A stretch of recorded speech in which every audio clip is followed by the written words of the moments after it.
Hello, well, the Tomb King, and today I'm going to vlog or review or analyze, whatever, the movie I just watched, which is called Blitz.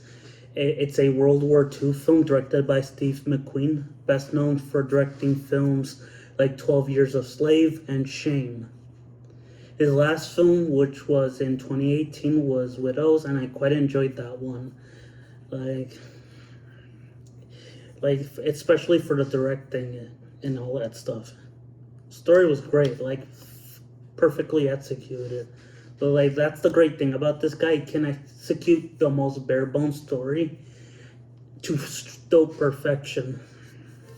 And this one is no exception. It's a World War II film set during the German air raids against Great Britain, and it follows both a boy and a mother trying to reunite with each other during, one of the darkest periods in human history. And there's a lot. As a history buff, I enjoyed all the historical, details and themes behind the movie. And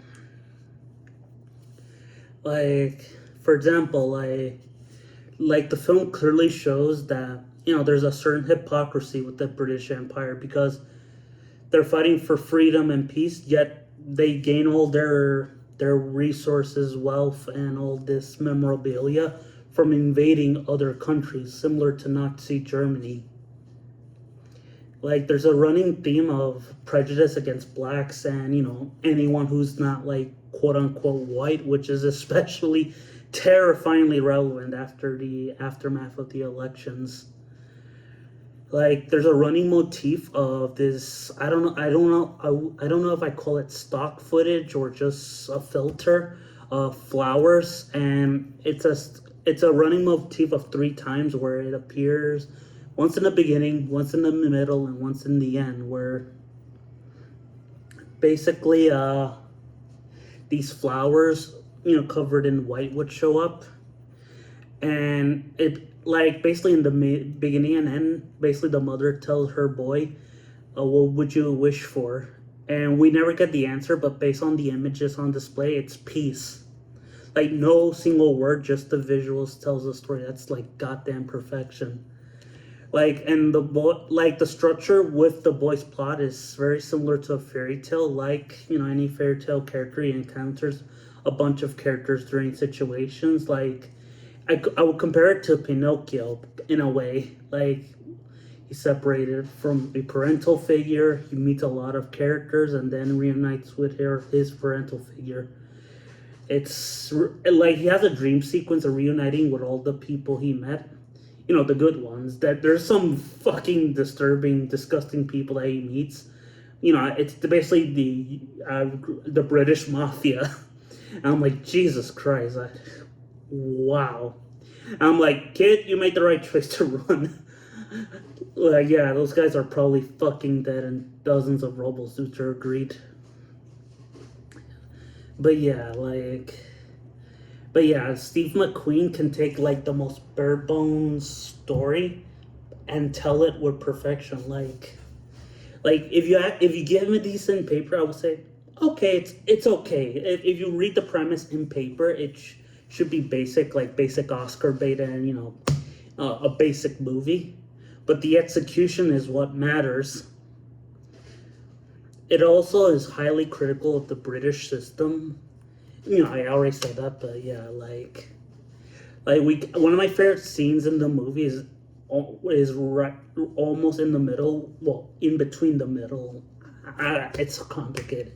Yeah, near the end of the first medal. I don't know. Where basically, a African soldier, who was presumably drafted by the British Armed Forces to serve, well, not his country, but the owners of his country. And basically there's a scene where this Middle East guy and some British racist piece of shit are arguing of, no, this is your side, this is my side. And basically this guy breaks them all off and just says, this is what Hitler wants us to do. He wants us to embrace this racial bigotry I was like, yeah, you go, Ife.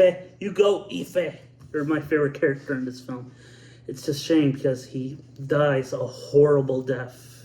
And yeah, there's also this like his existential nightmare where basically all these we get introduced to all these subplots and none of them matter, and it makes sense since the whole thing is a fucking war and your story doesn't matter. At the end of the film the camera zooms out into a god views shot, and we just close out the movie with the white flowers indicating peace, or his wish was peace. But yeah, it's a brilliantly made movie. Like the cinematography, yes, it's grayish, similar to a Marvel film, but it's actually, well, not like a Marvel. Fuck, I hate it when I compare. But yeah, it's not like gray sludge like a Marvel film. The gray here, it's actually more colorful than a Marvel film, and it's used to show how depressing the situation is. Like, yeah, like it's like I highly recommend it. It's not my favorite movie of the year. That title still goes to Megalopolis, but it definitely beats out Civil War just for how perfect it tells its story, no matter how basic it is. It tells it so perfectly that I'm like, you know what? I don't care if this is just a bare bone story. If you tell it like this good, high quality, I don't give a shit. But yeah, this is easily in my top two. Yeah, top two. Sound good. So yeah, I highly recommend Blitz. It's, yeah, like if you're a fan of World War II history and just movies in general, I highly recommend it. And I will give this movie a strong 10 out of 10. And yeah, I'll see you tomorrow once I do a vlog of Honora, one of my most anticipated films of the year. See ya, guys.